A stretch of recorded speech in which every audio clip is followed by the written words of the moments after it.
តើសមរភូមិនេះអាចផ្ទុះឡើងវិញខ្លាំងដោយដើមឆ្នាំទេដែលអាចធ្វើឲ្យតម្លៃមាសស្ទុះខ្លាំងដែរនោះ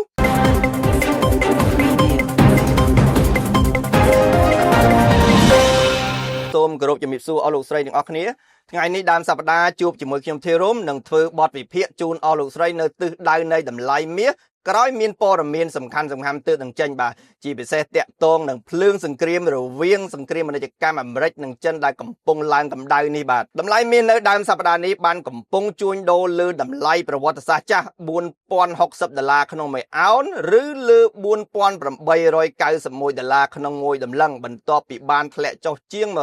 $130ក្នុងមួយតម្លឹងកាលពីសប្តាហ៍មុនកត្តាចម្បងដែលបានធ្វើឲ្យមាសត្រឡប់ឡើងមកវិញបំបែកតម្លៃខ្ពស់បំផុតនៃប្រវត្តិសាស្ត្រចាស់ទៀតនោះគឺដោយសារចំហេះភ្លើងសង្គ្រាមពាណិជ្ជកម្មរវាងប្រទេសមហាអំណាចអាមេរិកនិងចិនចាប់ផ្ដើមមានកម្ដៅត្រឡប់ឡើងមកវិញហើយបាទលោកប្រធានាធិបតី Donald Trump បានមានប្រតិកម្មនិងខឹងសម្បាយ៉ាងខ្លាំងនឹងប្រទេសចិនដែលបានរឹតបន្តឹងលើការលក់សារធាតុរ៉ែកម្រមកឲ្យប្រទេសរបស់ខ្លួននិងបានឆ្លើយតបទៅវិញនឹងទង្វើរបស់ប្រទេសចិននេះតាមរយៈការដាក់ពន្ធបន្ថែមរហូតដល់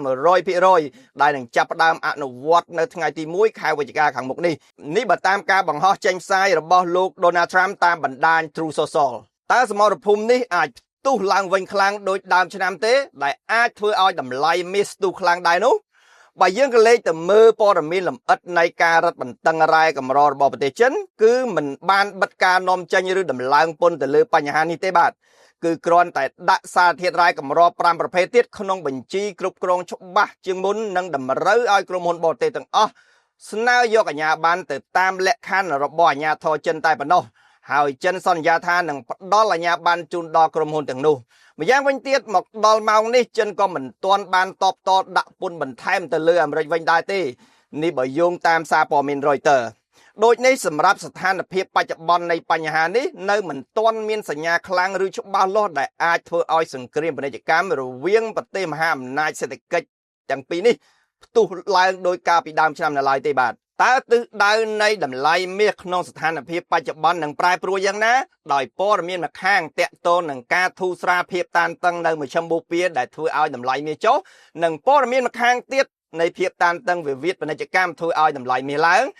បើវិភាគទៅតាមកត្តាបច្ចេកទេសជួញដូរតម្លៃមាសនឹងអាចឡើងទៅខ្ពស់បន្ថែមទៀតរហូតទៅដល់តម្លៃ$4150ទៅ$4206ក្នុងមួយអោនឬ$5000ទៅ$5067ក្នុងមួយតម្លឹងប្រសិនបើមានព័ត៌មានចេញផ្សាយបន្ថែមទៀតនៃភាពតានតឹងពន្ធគយនេះបាទសូមអរគុណ